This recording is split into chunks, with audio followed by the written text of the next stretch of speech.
Welcome to Paradelphia Radio. This is Doug Hogate Jr. coming to you from Toxic Radio here.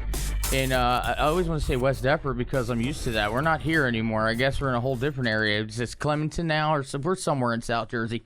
But anyway, welcome back to another episode, Paradelphia. And once again, I am taking the captain chair for our good buddy Rick, who is out still on medical leave, we'll say. But, hoping he'll be back here soon. But I am joined by the ghost of Christmas past for everybody. Not so much me, because I have to deal with it every time I go home. But we're welcomed back by MELLIE, who hasn't been here in, 10 years? Yeah, it's been a while. See, I had to beg her to come because last week I started talking to myself and then started talking to Mike, I was just like, you got to come in and do something. So after pleading and everything, here she is. But hey, speak of that, there he is. All right. But yeah, so here we are. Obviously, we're about, 2 weeks away from Christmas, and I don't even know. Unfortunately, I'm a little hazy on the other holidays are getting ready to come up, but that's going to be our topic tonight. We're going to be discussing that, kind of like our holiday edition type of Paradelphia, because I feel like just 2 weeks ago it was January, and we just got done all of this, and now we're back here. Well, we'll be January in a month, if but that's still. the case, because it's just going to keep hopping to January, and I'll just be another year older that quick. But, but before we do get into that, I do want to just, again, give a shout-out to Rick, and I also want to mention just over this past week, in fact, it was Friday of last week, as a lot of people know, as I mentioned, Rick is out medically. He's putting up a good fight, but there is actually a GoFundMe that was started for him and his wife, Taryn, to kind of help him financially during this tough time. We posted on the Paradelphia page. I know it's been shared on the Toxic Radio page, everywhere on social media. So if you haven't yet, check it out again. Or you can go to GoFundMe.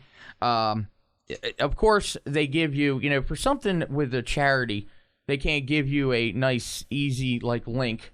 They got to give you, weird numbers. It's GoFundMe.me, or I'm sorry, it's GoFund.me. Oh, and Mike has it up on our Facebook right there, so you can donate and share it there. But yeah, it's better to go there to share it than me tell you it's /FDA1079C. Because, that's a lot to remember. So I say, why can't they just give it donate to Rick kind of thing, But anyway, so, but definitely check that out. And as always, we're rooting for Rick to come here quicker because half the time I'm sitting off to the side, and now where I'm trying to take things over. I am damn ready to see him in that chair. Oh, no doubt. It's my first time in the studio, by the way. Yes, that's right. Yeah, we walk in and Mike got Kudos the praise and everything, but she hasn't been here yet. Where's that Mike introduction at when we need it? Oh, you're talking about the one he did last week, Mike? Where he had all the women going, "Oh, Mike, oh, geez." I'm Michael. Michael's great. I like Michael. This is Michael. Michael.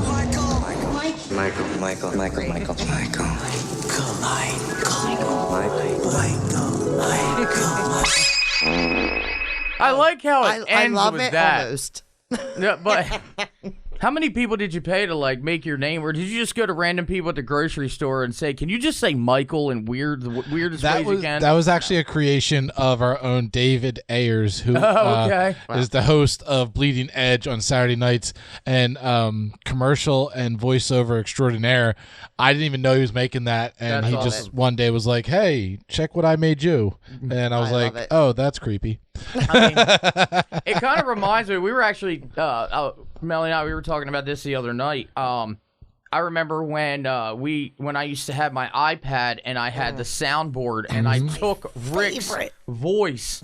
And even when he wasn't here, I could make him here because I clipped everything. Yeah. If you can find a device to do that still, we still have the aux cord out there on the table. I'll find it. I'm going to find it because you have to. Because there were so many things that I've done. I think many jokes I took played. Right. I took the beginning of Scream, where Drew Barrymore was on the phone, and instead of the killer's voice, I used Rick's voice.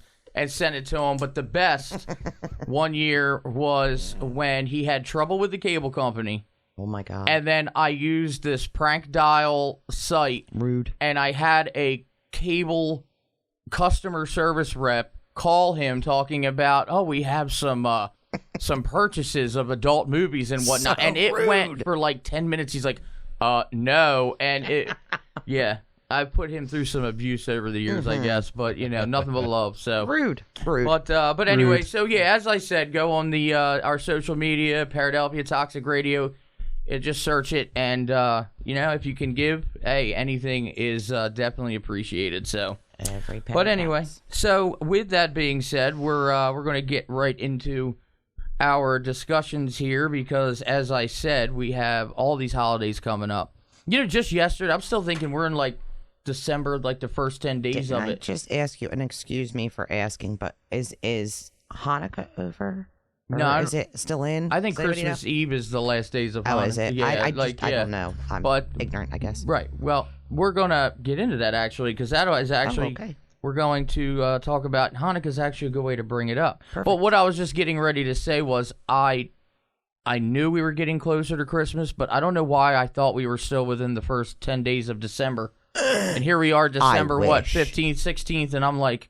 Okay, we're less than 10 days away, and you're supposed to remind me of these things. No. But, but yeah, so, and again, that's just Christmas, so, all the other holidays. But again, we'll start off with Hanukkah, which is interesting. I remember I didn't know anything about Hanukkah until when I was younger. I watched the Rugrats special of Hanukkah. I don't know if you remember that, because you used to like Rugrats. I feel like I do something. Is it Chucky? No, they all were. No. And what they did... it was like they were telling the story of like Passover and everything, and they acted it out. And that was, I always heard about Hanukkah, but I never knew anything about it because, my family, we celebrate Christmas. Yeah. But of course, some people, they just know 8 Crazy Nights, Adam Sandler, all of we watched that last night at dinner, me and my family. But yeah, to start off with Hanukkah, so we have the 8-day Jewish celebration known as Hanukkah or Chanukah, which I know people kind of go back because Hanukkah and it has a C in front of it. I don't know. Commemorates the rededication during the 2nd century BC of the Second Temple of Jerusalem, where according to legend, Jews had risen up against their Greek-Syrian oppressors in the Maccabean revolt.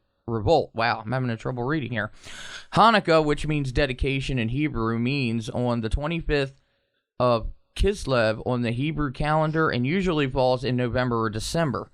Often called the Festival of Lights, the holiday is celebrated with the lighting of the menorah, traditional foods, games, and gifts. The events that inspired the Hanukkah holiday took place during a particularly turbulent phase of Jewish history.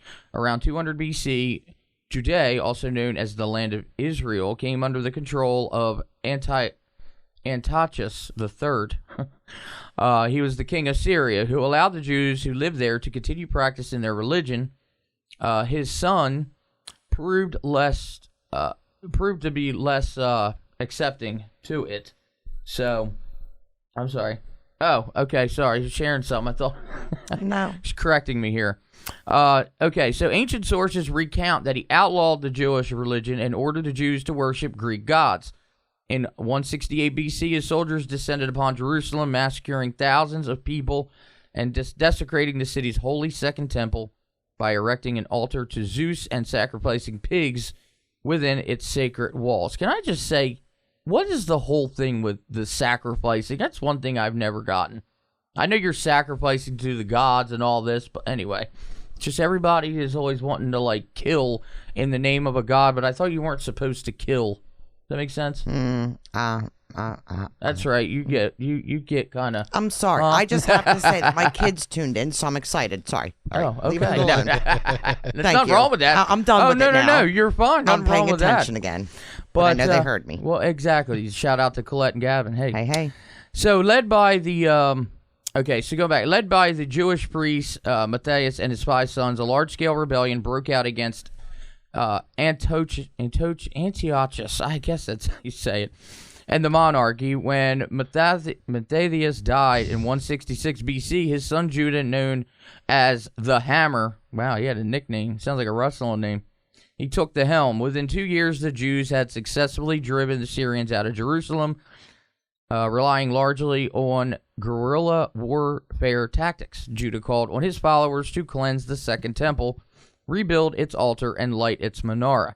The gold, whose 7 branches represented knowledge and creation and were meant to be kept burning every night. So that's kind of, I mean, it goes into a lot, obviously, much like every holiday does. Way off topic. Okay. That I don't like the name of the big candle thing. The menorah? I mean, why? It sounds like cow poop. Menorah? Well, okay, I get it. Mike. See? Menorah. Okay, somebody felt that. No disrespect to people. No, not at all. God, no. But no, I mean, because I just don't like the name of it, because one day I was trying to think about it. It was like last week sometime. And I was like, wait, menorah. I was like, wait, that can't be it. So if somebody did like word association with you and they're like... Right, menorah. Exactly. Cow shit.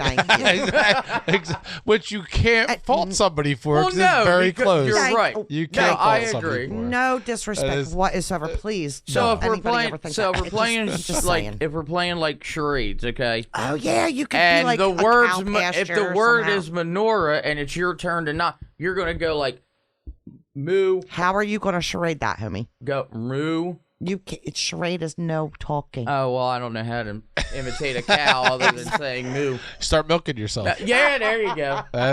Wait, don't do that. You don't can- do that. You can milk anything. Don't with do nipples. that. No, don't. No. I take that back. On our next episode of Paradelphia, Doug's Watch going Doug to milk himself. No, that's not. Can it be possible? Oh boy. We're using a Ouija board on here. I so just don't wanted send to me. point that out, that I just don't like the name of their candle that they light every night. After all the history of that, you got the whole you don't like. Well, no, because when you said it, I remember thinking about it when I was driving some point last week, and I was trying to think of what the name of that candle was, and then it came to me, menorah, and I was like, wait, that can't be it. That just can't be it. At least you'll never forget it. You'll think menorah. And neither will you, and neither will Mike. I mean, anybody listening, Congratulations. that's You true. guys. So if anybody listening ever gets confused on what is the candle that's celebrated on Hanukkah, I'm just saying. menorah, so there you go. Word There's a good- association. What did we talk about the other day? I always associate things. that is true. Yeah, there you go. You're welcome. So, but yeah, so there we go. Well, I can't wait to hear what maybe the next one, because I don't know anything else about anything. well, let me ask you this: Kwanzaa, because I feel like Kwanzaa is one of those holidays that it's not known as much. I mean, yeah, people obviously, Christmas, they understand like Hanukkah, but like, what do you think you know about Kwanzaa? I know nothing about Kwanzaa. Right. Nothing. Just knowing that it's celebrated around this time of year, and it's Kwanzaa. Now, correct me. This is a question. Honest question. Is that an African American holiday? Is that more of the African American religion? I'll tell you what. All right, we'll find out. We'll find out Let's right listen now. to Here Doug. we go. All right. So actually, the name Kwanzaa, it's derived from the phrase Matunda ya Kwanza, which means first fruits in Swahili. Oh, okay. Which I thought it would mean something more than first fruits, but that's what it is. Okay, so but they don't have a candle to relate to, so. Well, they can have relate some fruit I to will. Kwanzaa and cow manure. Well, to they Hanukkah. do have candles associated with it. I'm sorry. So each family celebrates Kwanzaa in its own way, but celebrations often include songs and dances, African drums, storytelling, poetry reading, and a large traditional So meal. I was not completely wrong. No, not at all. Excellent. No. Perfect. So on each of the 7 nights, so where Hanukkah's 8 nights, or 8 crazy nights, Kwanzaa is 7 nights, and the family gathers, and a child lights one of the candles on the Menorah, Kinara, candle. and that actually means candle holder.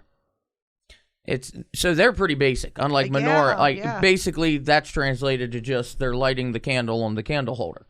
I mean, well, hey, that's what it is, isn't it? It's Very simple.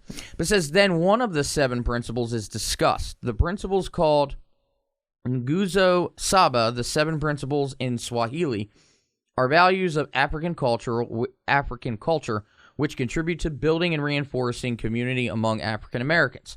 Kwanzaa also has 7 basic symbols, which represent values and concepts reflective of African culture. An African feast called Karamu is held on December 31st. So the candle lighting ceremony each evening provides the opportunity to gather and discuss the meaning of Kwanzaa. The first night, the black candle in the center is lit and the principle of unity is discussed. Wait, did you say a black candle? The black candle, yes. Wow. They actually have a black candle in the center. That's pretty damn cool. And then the principle unity is discussed. One candle is lit each evening, and the appropriate principle is discussed. And as I said, there's 7 principles. So the first night is unity, to strive for and maintain unity in the family, community, nation, and race. The second one is self-determination. It's to define ourselves, name ourselves, create for ourselves, and speak for ourselves. Third is collective work and responsibility to maintain or to build and maintain our community together and make our brothers and sisters' problems our problems and to solve them together. Then cooperative economics to build and maintain our own stores, shops, and other businesses and to profit from them together. Purpose to make our collective vocation the building and developing of our community in order to restore our people to their traditional greatness. And then creativity to do always as much as we can in the way we can in order to leave our community more beautiful and beneficial than we inherited. And finally, faith, to believe with all of our heart in our people, our parents, our teachers, our leaders, and the righteousness and victory of our struggle. I really like their principles. Well, no, definitely what they're after. It's pretty cool because again, when you sit there and I mean, obviously, I don't mean for example, Christmas, the holiday that we traditionally celebrate. It's like, yes, it symbolizes, which we're going to learn more in a minute, but the basic symbolize it's just Jesus' birthday and Santa Claus delivers presents and everything. But see, with these holidays, they actually take each one and they actually discuss it. Like they're they make it part of their. I had this discussion with Colette, I think probably last week. To me, much like you see on TV, Christmas is the leading up to. Once you get to Christmas Day, it's kind of damn boring. All right. Well, again, they have I'm just saying, especially when you don't I mean, Mike, it might be different for you because, you have a little one at home. So Christmas Day is. And I have whiskey. All right. Okay. Well, I'm not a drinker. Isn't that an everyday thing for you? No, I'm just kidding. But, when Christmas hits, it's like once everybody opens up their gift, which is my favorite part, because I love watching people open stuff. But, once that hits, it's like, okay. Well, here's something interesting more about Kwanzaa also is. It's the build-up to is what I'm trying to say. So why don't we get candles? Okay. I'm sorry. But, they also, in addition to that, they do have symbolism, too, like that it is also part of the 7 principles, like the crops, fruits, nuts, and vegetables. They have placemat which is usually made from straw or cloth and directly comes from Africa and kind of expresses history, culture, and tradition. Ear of corn is a symbol. Then you have the 7 candles. So the 7 candles, that's obviously a big ceremonial part of it. And the candle holder, like we discussed, part of it. So. I will put this addition in. Beings, Hanukkah has 8, Kwanzaa has 7. We would get jammed with 6, and that's the devil's number, so we can't have 6 candles. Well, and finally with Kwanzaa, on day 7 is when they actually exchange gifts. Because it says they celebrate, it's called Amani. On the 7th day of Kwanzaa, we give meaningful gifts to encourage growth, self-determination, achievement, and success. So they exchange so anyone who celebrates Kwanzaa, they exchange gifts with members of the immediate family, the children, and to promote and reward accomplishments and commitments kept. So it's kind of like, instead of just saying, okay, we're just, gifts, Santa's going to deliver gifts and we're going to give gifts. They're actually, it's kind of like, a reward to where when you look at the typical Christmas aspect of it, it's Christmas time, we're going to get gifts. Yeah. So, but it's definitely, I do. I think that's really awesome. I love that. How they, and I also appreciate Hanukkah because that whole 8 crazy nights, or if you want to leave the crazy out of it, not Mike, but you leave the crazy nights out. No matter how much time changes Everything refers to Mike as Mike is because crazy. He's Mike the crazy one. He's the toxic guy. Okay, so leads to crazy. But yeah, like I find that badass because everybody gets a much extended holiday, right? And we get one Whopper, and they're taking. But see, like I said, they're taking that time to really focus and teach, especially like kids and everything, what the meaning of it is, not just it's December or put up a Christmas tree or whatever the case is. It's like, okay, this is the first night is this, so here's what this means. Yes, and I really appreciate that. Right. I do. I think, not that I would ever, obviously change my religion out of the blue just because of their tradition, but like, it's just more meaningful to me. Well, point blank. Now, of course, this takes us into the history of Christmas, which again is the more, in a sense, known holiday around this time of year, which is obviously, I believe, the more celebrated, of course, which I do want to get into something after I get into this with the whole thing. So, of course, Christmas is celebrated on December 25th, as we know, and is both a sacred religious holiday and a worldwide cultural and commercial phenomenon, which that was someone was saying. Hit the nail on the head with yes, Christmas is the biggest. I mean, again, you go into all the stores you see on TV, it's all Christmas. I mean, you do see little bits here and there of Hanukkah or Kwanzaa in there, but everything's Christmas. That's it. Says for 2 millennia, people around the world have been observing it with traditions and practices that are both religious in nature and secular in nature. The Christians celebrate Christmas Day as the anniversary of the birth of Jesus of Nazareth, a spiritual leader whose teachings form the basis of their religion.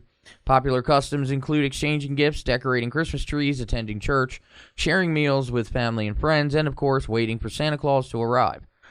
December 25th, Christmas Day, has been a federal holiday in the United States since 1870. How did Christmas start? The middle of winter has long been a time of celebration around the world. Centuries before the arrival of the man called Jesus, early Europeans celebrated light and birth in the darkest days of winter. Many peoples rejoiced during the winter solstice when the worst of the winter was behind them and they could look forward to longer days and extended hours of sunlight. In Scandinavia, the Norse celebrated Yule from December 21st, the winter solstice, through January. In recognition of the return of the sun, fathers and sons would bring home large logs, which they would set on the fire. The people would feast until the log burned out, which could take as many as 12 days. The Norse believed that each spark from the fire represented a new pig or calf that would be born during the coming year. The end of December was a perfect time of celebration in most areas of Europe. At the time of the year, most cattle were slaughtered, so they would not have to be fed during the winter. For many, it was the only time of the year when they had a supply of fresh meat. In addition, most wine and beer made during the year was finally fermented and ready for drinking. And now we know why everybody drinks so much during the holiday. Well, of course. I mean, that's the time of the year when it's like, is it ready yet? Is it ready yet? Let's get hammered. And then in Rome, where winters were not as harsh as those in the far north, Saturnalia, a holiday in honor of Saturn, the god of agriculture, was celebrated. Beginning in the week leading up to the winter solstice and continuing for a full month, it was a Hellenistic time when food and drink were plentiful, and the normal Roman social order was turned upside down. For a month, enslaved people were given temporary freedom and treated as equals. Business and schools were closed so that everyone could participate in the holiday's festivities. Also around the time of the winter solstice, Romans observed Juvenalia, a feast honoring the children of Rome. In addition, members of the upper classes often celebrated the birth of Mithra, the god of the unconquerable sun, on December 25th. It was believed that Mithra, an infant god, was born of a rock. For some Romans, Mithra's birthday was the most sacred day of the year. And then, of course, it goes on, but this is the last piece of information, because much like any other holiday, I mean, there's so much to it. But did you know there was a time when Christmas was canceled? Horrible. Well, in the early 17th century, a wave of religious reform changed the way Christmas was celebrated in Europe. When Oliver Cromwell and his Puritan forces took over England in 1645, they vowed to rid England of the decadence, and as part of their effort, canceled Christmas. By popular demand, Charles II was restored to the throne, and with him came the return of the popular holiday. The Pilgrims, English separatists that came to America in 1620 were even more orthodox in their Puritan beliefs than Cromwell. As a result, Christmas was not a holiday in early America. From 1659 to 1681, the celebration of Christmas was actually outlawed in Boston. Anyone exhibiting the Christmas spirit was fined 5 shillings. It's horrible. By contrast, in the Jamestown settlement, Captain John Smith reported that Christmas was enjoyed by all and passed without incident. But see, there's so much controversy about all, with the whole John Smith and everything. So, it says after the American Revolution, English customs fell out of favor, including Christmas. In fact, Christmas wasn't declared a federal holiday until June 26th of 1870. So, so at the time, Christmas was illegal here in America. That's disgusting. I mean, in Boston, 5 shillings if you... In Boston, that's so random. In Boston, like you got to think. I mean, during that time period, that's where it all was, so again, like I mentioned before, that one thing with Christmas is, I remember years ago, I actually I knew and worked with someone. There were actually two guys who they were both atheists, and they both used to debate all the time, right around the time Christmas would come, because you had one guy who, celebrated Christmas, did the whole thing. Right. Then you had the other guy who was atheist who, he had kids. And he says, we're atheists. We don't believe in Jesus or anything like that or God. Christmas what they would do is they would give just because, their kids or his kids and whatnot. Give them a gift. Yeah. But, they didn't celebrate it. And I remember they used to get into so much arguments. That's wild. So many arguments because it was how can you sit there and say you're only going with the whole, propaganda part because of it. You're of the just commercialism. Right. You're just celebrating it because of the gifts and you're wanting things. Commercialism. Right. Because, if you take Christmas, that again, on the religious, there's so many meanings to it, but the main point of view is, it's the birth of Jesus, even though technically the argument there is it's not really the birth. No, it's not. It's in January. Yes, it is. And but again, meaning he is Capricorn. Just putting it out there. Sorry. Oh yeah, Capricorn. But much like anything else, when you take something like that of religion and you go and you add it into it, it's don't you know you don't talk about religion or politics? Point blank. Period. Yeah, but when you get around Christmas time, you still don't do it. Don't do it. Yeah, I mean, you go to church. Obviously, you go to midnight mass. Obviously, people do that. I will say that I'm not a church goer. I believe, yes, but I love Christmas Eve midnight mass. It is the most moving, touching thing. I'm telling you.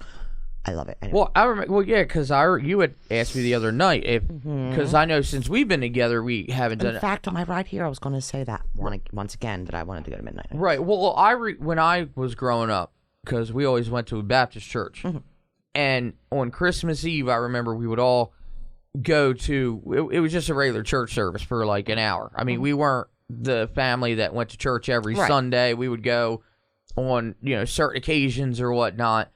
But I remember we would go to Christmas Eve service at the church that we went to, and it only lasted an hour. They did the candle thing and whatnot. Yeah, but again, the different types of religion, like midnight mass. I love it. Which is more of a Catholic type thing. No, it's all around. Okay. It's all around. I thought that was more. My brother's church does it. Right. My uncle's wife's church does it. Yeah, to go to church at midnight to do that and then wake up the next day to do the whole Christmas thing. It's so moving, though. I'm not trying to turn this toxic radio station into the holy roller station. But it's nice, though, because with doing that, even if you aren't somebody who regularly goes to church, you will feel the spirit of Jesus Christ. It's the fact that you're still, much like as we read with Kwanzaa and Hanukkah, much like we read it, is you're still putting the religious part of it out there, the whole meaning of it in a sense. Exactly. You're not just saying, and it just whatever, feels downright damn good, I'm telling you. It really does. Not saying anybody that doesn't go to something like midnight mass or church, my God, you're the worst people. Not meaning that, but that kind of makes it and puts it into again, making it educational in a sense, like we're learning what the whole right. And backing it's just a whole story nother feeling. I'm telling you. Right. I don't know. Like I said, moving on, but like it really is. Yeah, but no, like I said, I mean that those two, I remember they would get into it because the one guy who did do the Christmas thing, like his argument was like, oh, well, we still celebrate with family. It's a togetherness type thing. The other one says, oh, you can do that without a Christmas. Like, it was just... I mean, they're both debatable. It was crazy. It was just ridiculous. I mean, hey, believe in what you want, but when you're listening to when two you're at people... work, shut the fuck up. Well, no, when you're listening, my point to it is, you're listening to two people who don't believe in any religion having a religious fight. Oh, yeah. That's the whole point of it. They don't believe in religion. I didn't even think just about believe that aspect. that you get buried and you're, but they're the ones having the religious fight about Christmas. Like, that was the whole twist and ass backwardsness of it. I didn't even point that out in my own brain.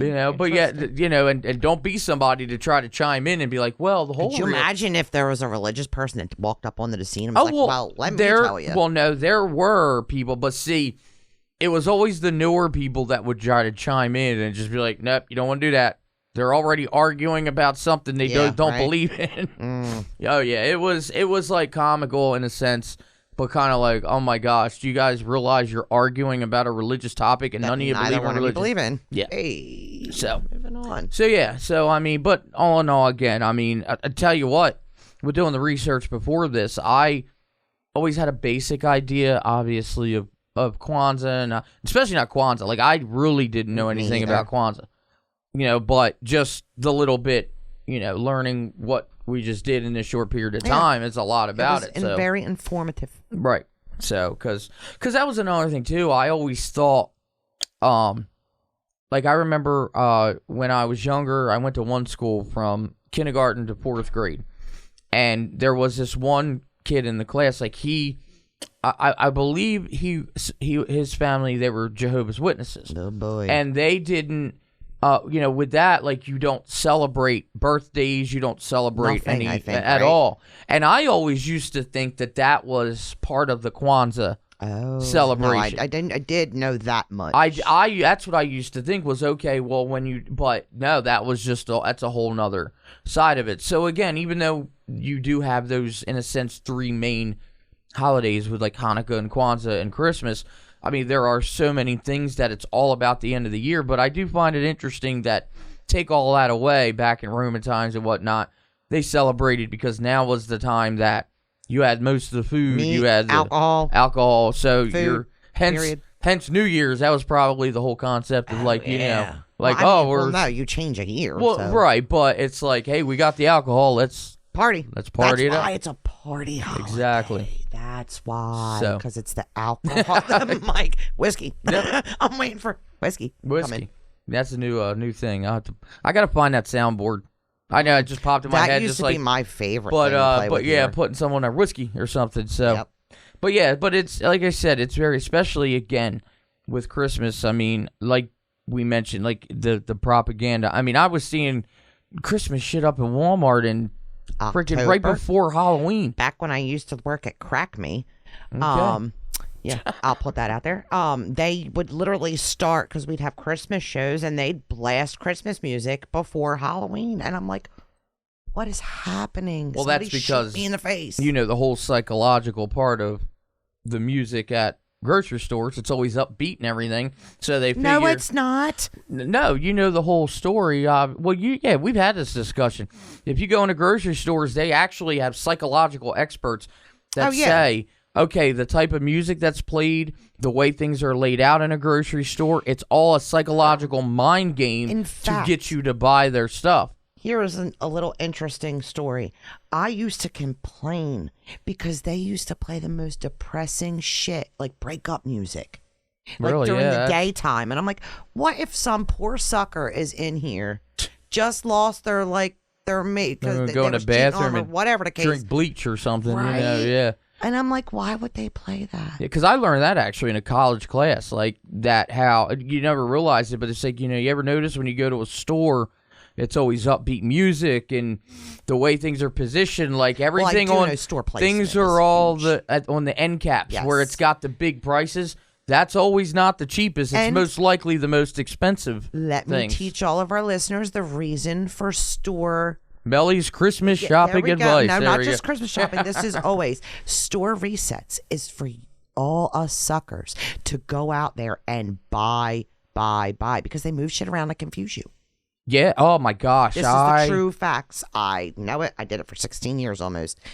Store resets are to confuse the consumer. So basically, when you go into a store and you're used to that store, so you go to that area, but then you realize this isn't what I want. It's not there anymore. But it's something else. Thinking, oh wait, what is this? Right, because Wow. it moves you all the way, and most times, 9 times out of 10, it's not even going to be near where it used to be. It's going to be all the way across the store to make you walk through the store and purchase other things. Is that why meat and a lot of that stuff's all the way in the back? I mean, that's going to stay in the same spot because they're not. Well, no, I the didn't. refrigeration Well, right, across the okay. Well, store. I didn't know because I didn't know that about. I thought they did remodels and all that, reset, or reset. yeah. Oh, right. Okay. Store resets, like when there's an outside contract that comes in that they're paid to literally mix everything up. clusterfuck your entire store. Like basically, okay, we're gonna put the cereal in aisle 1, and we're gonna put the milk. Okay, yeah. It's to make you walk through the store. It sounds to me like it pisses people off more than anything else. And it does. Because it really, really does. Anytime you go into a store like that, all you hear is people complaining because you want to go in, get your stuff. I mean, and then those poor deli workers end up having to tell you and have to figure out the whole entire store to be able to tell that customer where it is they moved the shit to. Oh, they don't even educate the workers on where it's pretty much. Oh, so if you're used to saying, "Oh, go to aisle 5," but now it's a 2, you just look like an idiot. You know what the best thing they do? They give you a paper at the front desk that has select items on the paper. For the customer right to read and be like, oh, well, they did it over here, but it's still making your dumb ass walk through the store, ain't it? Well, that's much like, I mean, I don't know if it has, I mean, I know Black Friday's nothing but a big commercialized type thing where they drop prices, but see, where they drop, well, I'll tell you what, is it me and anybody listening, if you want to comment on this, did anyone notice that Black Friday was nothing this past year? Of course not. In fact, Black Friday, we had went, and we weren't even planning on buying anything, but we came across a couple who literally drove from Virginia to get a 40-inch television that was marked from $300, $400 down to $128.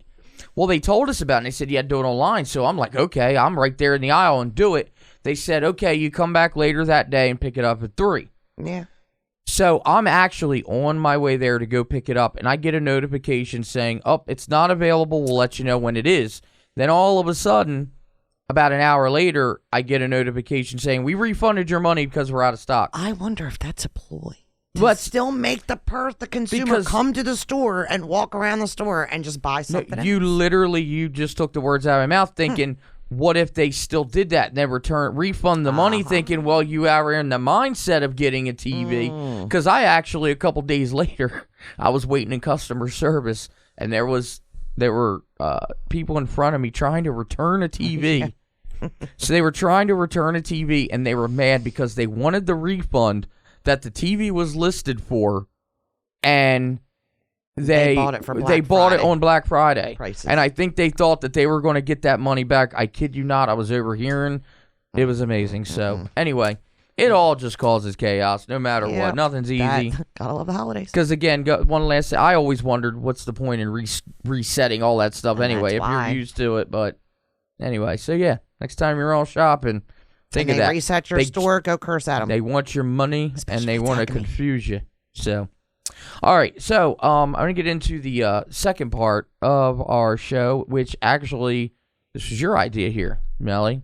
When I was trying to, come up with planning out a little episode here right before, the holidays, she mentioned, well, A Christmas Carol. Now, as we all know, Charles Dickens' A Christmas Carol, the story... It's got the ghosts in it. It's the whole thing of right up our alley. Exactly. It's paranormal. Ghosts so of how Christmas, could you not? Right. Ghosts of Christmas past, present, and future. So one thing that, of course, anything else, you not really knowing the origin of it. Like, what was Charles Dickens thinking when he wrote it? Like, was he really haunted? That's what I always thought. I just wanted to know what fueled his fire. That's right. I mean, I always kind of thought is it, did he have ghostly experiences and all of a sudden he just around Christmas time and came up with the idea? Well, did some research, found out the whole true story.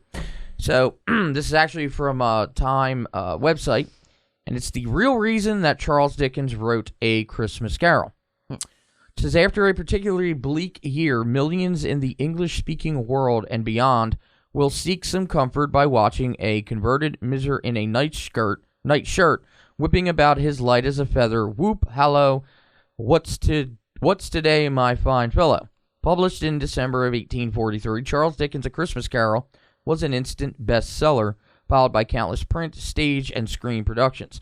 Victorians called it a new gospel, and reading or watching it became a sacred ritual for many, without which the Christmas season cannot materialize. Which you ever notice, like, it's when my favorite Christmas movie. Right, well, when Christmas time does come, there's always those movies, even though you've seen them a million times, you just got to watch. Like, I know that's... Like The Grinch today. It was like my 10th time, I think. Right, it's like you just have to watch it. Absolutely. Like, like for me, like Home Alone's a classic. Elf, that's a more recent classic, obviously. Yeah. And Christmas Carol, of course, being one since the beginning of time. It says, but A Christmas Carol's seemingly timeless transcendence hides the fact that it was very much the product of a particular moment in history. Its author meaning to weigh in on wow, I can't read. I'm reading like my days doing Paranews with Rick here. Oh, wow. Try again. So its author, Charles Dickens, meaning to weigh in on specific issues of the day. Dickens first conceived of his project as a pamphlet, which we planned on calling an appeal to the public of the people of England on behalf of the poor man's child. But in less than a week of thinking about it, he decided instead to embody his arguments in a story, which a main character of pitiable depth. So what might have been a polemic to Haran, I don't know why they got to use these big words on me, instead became a, okay, we'll say, so what might have been one story instead became a story of which audience is hungered. Dickens set out to write his pamphlet-turned-book in spring 1843, having just read government report on child labor in the United Kingdom. The report took the form of a compilation of interviews with children compiled by a journalist friend of Dickens that detailed their crushing labors. Dickens read the testimony of girls who sewed dresses for expanding market of middle-class consumers. They regularly worked 16 hours a day, 6 days a week, rooming like Martha Cratchit above the factory floor. He read of an 8-year-old children who dragged coal carts through tiny subterranean passages over a standard 11-hour workday. These were not exceptional stories, but ordinary. Dickens wrote to one of the government investigators that the description left him stricken. This new brutal reality of child laborers was the result of revolutionary changes in British society. The population of England had grown 64% between Dickens' birth in 1812 and the year of the child labor report. Workers were leaving the countryside to crowd into new manufacturing centers and cities. Meanwhile, there was a revolution in the way goods were manufactured. Cottage industry was appended by a trend towards workers serving as unskilled cogs, laboring into the precursor of the assembly line, hammering the same nail or gluing the same piece as an 11-year-old Dickens had to do, hour after hour, day after day. More and more employers thought of their workers as tools, as interchangeable as any nail or glue pot. Workers were becoming little commodities, not individual humans, but mere resources, their value measured to the halfpenny by how many nails they could hammer in an hour. So in order to work, they figured, how many nails can you hammer? You're hired. Anyway. Okay. But in a time of dearth, the 1840s earned the nickname the Hungry 40s. The poor took what work they could arrange, and they worked for the lowest wages, children. Popular theories about how or whether to help the poor often made things worse. The first was the widespread sense that poor people tended to be so because they were lazy and immoral, and that helping them would only encourage their malingering. If they were to be helped, it should be under conditions so awful as to discourage people from seeking that help. The new workhouses were seen as the perfect solution, where families were split up, food was minimal, and work painful. Those who are badly off, says the unreformed Scrooge, must go there. So in other words, they looked at people who were poor and struggling as just a drag on society, and they figured guess that's what the ghosts represent. Well, they figured, okay, well, the best way so this can stop is let's put them in the worst possible situation. I'm just trying to parallel this with the characters, right? Well, this is what's happening. So if Dickens found these solutions cruel, what did he offer? Frederick Engels read the same report on child labor that Dickens did, and his collaborator Karl Marx envisioned an eventual revolution. Dickens was very much an anti-revolutionary. In fact, he implied that revolutionary was the fearsome consequence of not solving the problem some other way. This boy is ignorance, the girl is want. Beware them both and all of their decree, but most of all beware this boy, for on his brow I see that written which is doom, unless the writing be erased. It's amazing how they wrote and talked back then, spoke back then. Thomas Paine, in the foregoing generation, had argued the rights of man for kind of system of welfare, including tax credits and help raising children, old age pensions, and national disability insurance. But Dickens wasn't a system thinker, nor was he a proto-socialist.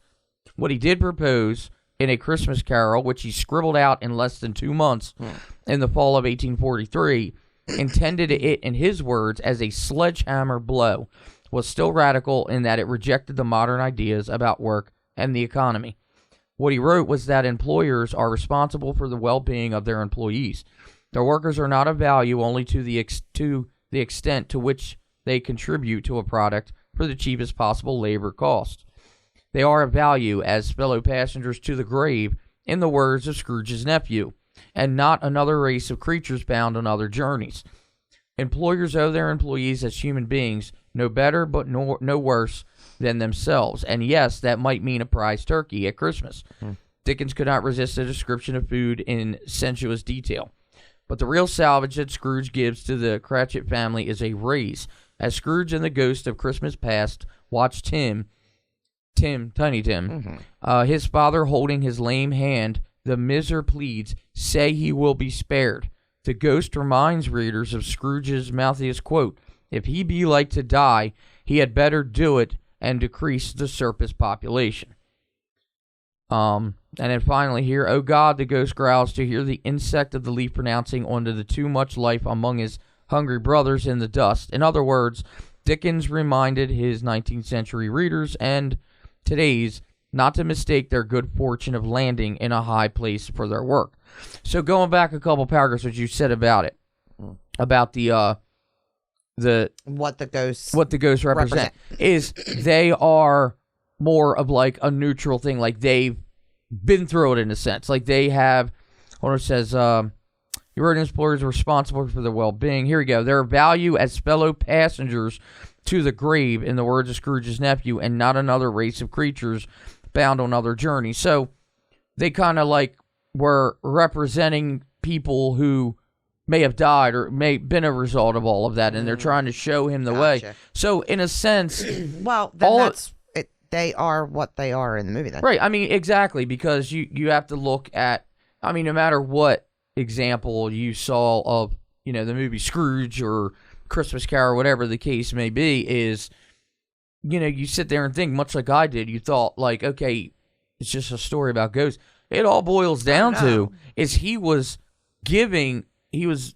anti-revolutionary. He was giving all of the rich, shit for how they treated the poor. Right. So hence in that story, how Ebenezer Scrooge treated his, his man. Yeah, like, and, he was trying to get time off. Well, finally, when, the Ghost of Christmas Present showed him what it was, well, of course, he says, he's better off dead in a sense because he's, injured. But then after seeing everything and what he does affects it, kind of changed his mind with it. I mean, this was all a stab. It was like a political Well, it was a political he did a damn good job. It's a good movie. And to make something like that turn into such a Christmas classic like it is, I would have never known any of that. Oh my gosh, I just realized something. You know how we always debate about what's a Christmas movie? Oh wait, that's me. What is my a brother? Christmas? Yeah. Anyway, Die Hard. I just realized that whether that's a Christmas movie or not. My favorite Christmas movie has not a damn really bit thing to do with Christmas. If you really want to get down to brass taxes, because we always say a Christmas movie. Me and my mom and all of us were having a discussion. Well, we were talking about it too, right? Too. That, like, it's just kind of in the time frame of Christmas. Well, that's what yep, it's a Christmas movie, and that's what people do. Like, if they're. To me, a Christmas movie, if you're going to define a movie, it's got to say Santa. It or has. Christmas. Well, no, it has to do with something. The plot, the conflict that they're dealing with, has to do with something of Christmas or the holiday, and the result of the conclusion of the whole thing has to be something to do with how a holiday is affected. Like the holiday has to be the main kind of point of the story. Right, but what I'm saying is I just realized my favorite Christmas movie isn't really... it's affecting for a household or a few. Well, which one is it? What are you talking? Which one? My favorite Christmas movie is... I know, I'm kind of... Well, Nightmare Before Christmas should go both ways, but yeah. But, like, it doesn't represent... But which one are you talking about? Christmas Carol. That is my favorite. Oh, right, okay. Really? Well, no, you're absolutely right. If you look at it, A Christmas Carol is... And what is it? Its name's A Christmas Carol? It's called that's... Wow, you know what? That actually I never thought of. So, A Christmas Carol, it's called A Christmas Carol. Yes, everybody's singing. It takes place at Christmas time. Right. But its main focus is Ebenezer Scrooge and making him realize... Like well, it's making him realize, like, this is how your past was, this is what you're doing now, and this is what's going to happen. Right. So that, in a sense, could happen, whether that time frame was Christmas or not. Right. Like I said, it just kind of so that's pretty interesting, actually. On a household and one human being. It's not anything to do with the past of what Christmas means, or it doesn't have to do with saving Santa or what created, Right. Whatever. Again, the symbolism of it. It's not. It's not really, again, the outcome of it. It could take place whether it's in the middle of freaking March or but the funny part about April, all this but is it's I called complain a about Christmas it all the Carol. time. Right. Well, no, that's actually a good point because, again, I never, it really didn't dawn upon me, and we have this discussion all the time. If a movie just takes place around Christmas time, but it's about... Like Die Hard. Right. Okay, so it took place at Christmas. It doesn't mean it's a Christmas movie. Right. Now, if he was fighting to save Santa Claus who was kidnapped by terrorists, or Christmas was canceled forever, that's a Christmas movie. Right. But, or like if he was fighting to save the mall Santa. If there's a Christmas tree in the background during a scene, all of a sudden it doesn't mean it's Christmas tree. But that's Die Hard's what's take that? on that. There's one more. There is. What's the other movie that we were? What's the other movie we were talking about? Not Die Hard. I can't. I'm going to think about it after we go off and here. I know it's in the lineup too on the. Right. Well, they all are. The movies. So. But yeah, so all in all, as we're getting here towards the end of the show, is when you sit there, no matter what you celebrate, and again, even if it's a holiday there's so much that goes on. I mean, again, I told the story about the two guys I used to work with who were atheists, and the one guy didn't really celebrate anything. I mean, it's just different. It just goes to show where we all have our own way of celebrating it. It's just how and why, even though you have that main objective, but it all boils down to getting free stuff and some people exchanging or regifting. In our religion, we can go into saying that it is paranormal because Jesus Christ resurrected from the grave. Again, you're trying to get religion all into it and everything because Mike found it interesting. Drop the mic, right? So there we go. But anyway, so there you have it. I mean, even me telling the story of it, like I said, there was a lot that I didn't realize before playing you this. wanted me here, so I'm not. I didn't complain once. I'm not complaining once about it. So, but anyway, so with that all being said, no matter what it is that you are doing this holiday season, whether it's Hanukkah, Kwanzaa, Christmas, no matter what it is, definitely have a happy, healthy one, and times the way they've been these past couple of years, it's definitely, and that's another thing too, as big as it is, because last year a lot of people had to be separated from family and all that. Had to stay in and. But yeah, so with that being said, we are here. Time to wrap it up here on Paradelphia, but I do want to remind everybody to, of course, check out Toxic Radio. They have the Christmas music going, the rock music. Didn't realize how much rock Christmas songs go on until I would listen to it. So, and of course, check us out on social media, Facebook, all that, Paradelphia and Toxic Radio. And check out all the other great shows here on Toxic Radio through the week and the replays. But other than that, this is Doug, and for MELLIE, we're wishing you guys Merry Christmas, Happy Hanukkah, Happy Kwanzaa, Happy whatever it is. And this is Paradelphia. Good night. We're out of here.